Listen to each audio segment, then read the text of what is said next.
17 বছর এই কারাগারে আবদ্ধ ছিলাম। আমার উপরে নানা প্রকার নির্যাতন হয়েছে, আমাকে কারেন্টের শক দিয়েছে, আমাকে মৃত্যুর মুখে ঠেলে দিয়েছিল।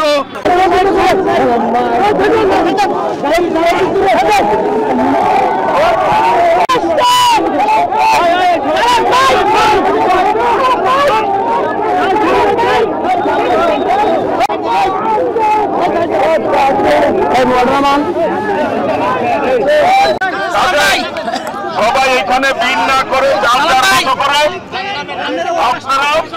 শৃঙ্খলভাবে বিএনপির অন্যতম ভাইস চেয়ারম্যান আব্দুল সালাম পিন্টু দীর্ঘ 17 বছর কারাবরণ শেষে আল্লাহ রাব্বুল আলামিন তাকে মুক্ত করেছে। সেই জন্য প্রথমে শুকরিয়া জ্ঞাপন করছি দেশনেত্রী বেগম খালেদা জিয়া এবং বিএনপির ভারপ্রাপ্ত চেয়ারম্যান দেশনায়ক তারেক রহমানের প্রতি, যারা সার্বিকভাবে খোঁজখবর নিয়ে এই মুক্তির ব্যাপারে সহযোগিতা করেছে আইনজীবীরা সকলকে এবং প্রত্যেক নেতা কর্মীকে।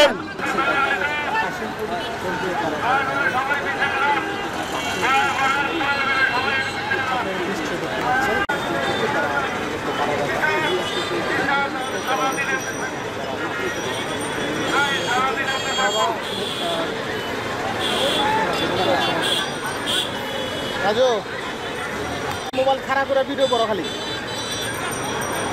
দ্রুত আসো, দ্রুত।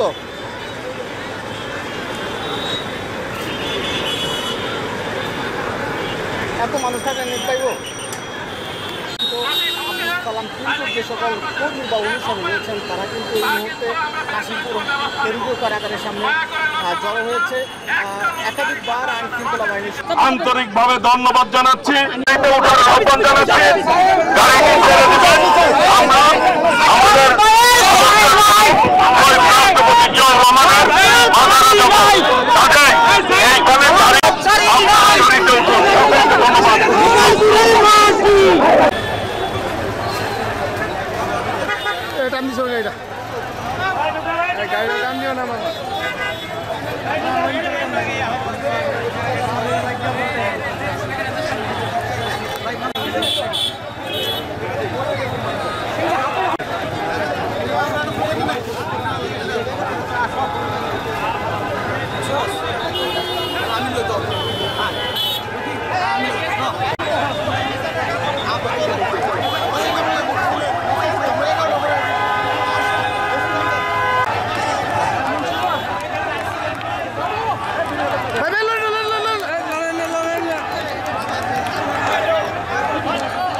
প্রিয় ভাইয়ের আমার, আমি প্রথমেই জুলাই এবং আগস্টের শহীদের রক্তের প্রতি শ্রদ্ধা জানাচ্ছি, শহীদদের প্রতি শ্রদ্ধা জানাচ্ছি।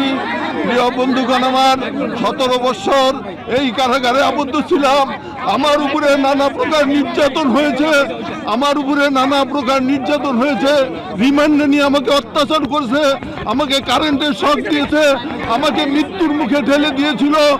আর পরেও দেখেছেন আমার মায়ের জানাজা পর্যন্ত স্বৈরাচারী সরকার করতে দেয় নাই। আমার স্ত্রীকে নিরাপত্তা আইনে মামলা দিয়ে তাকে হ্যারাসমেন্ট করেছে, আমার পরিবারকে ধ্বংস করে দিয়েছে এই স্বৈরাচারী সরকার।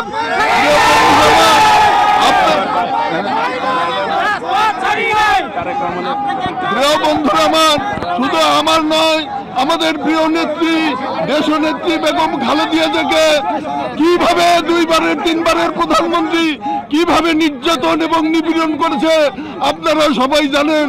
আমাদের প্রিয় নেতা তারেক রহমানকে এই দেশে আসতে দেওয়া হয় নাই, তার উপরে বিভিন্ন মামলা দিয়ে তাকে আজকে বাইরে রাখা হয়েছে। আমি আশা করি আপনারা ধৈর্য ধারণ করবেন।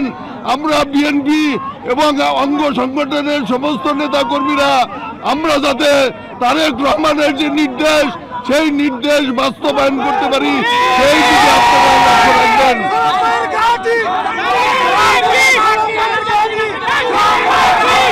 বন্ধুরা আমার, কিরকম নির্মম ভাবে অত্যাচার করেছে আপনারা জানেন। আমার মায়ের জানাজায় সময় আমাকে নেওয়ার জন্য অর্ডার দেওয়া সত্ত্বেও আমাকে নিতে দেওয়া হয় নাই, আমাকে জেল গেটে আটকে দেওয়া হয়েছিল। প্রিয় বন্ধুরা আমার, কাজেই এই নির্মম অত্যাচার এবং নির্যাতন শেষ করে আজকে আমরা সামনের দিকে এগিয়ে যাবো ইনশাল্লাহ। আপনাদের কাছে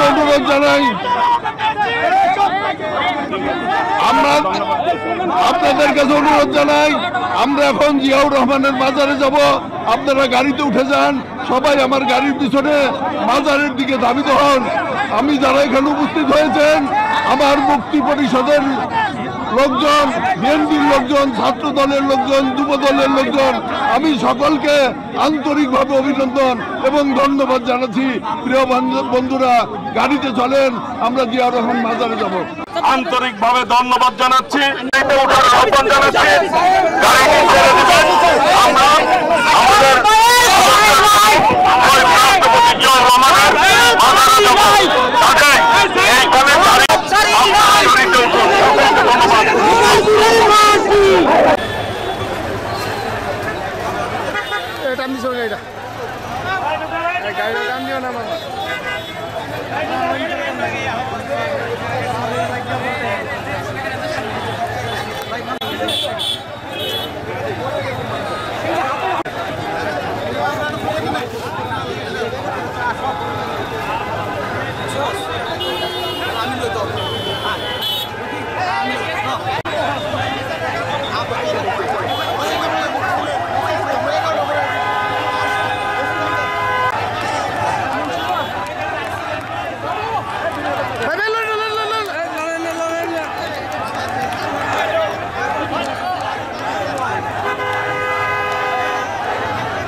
Stop.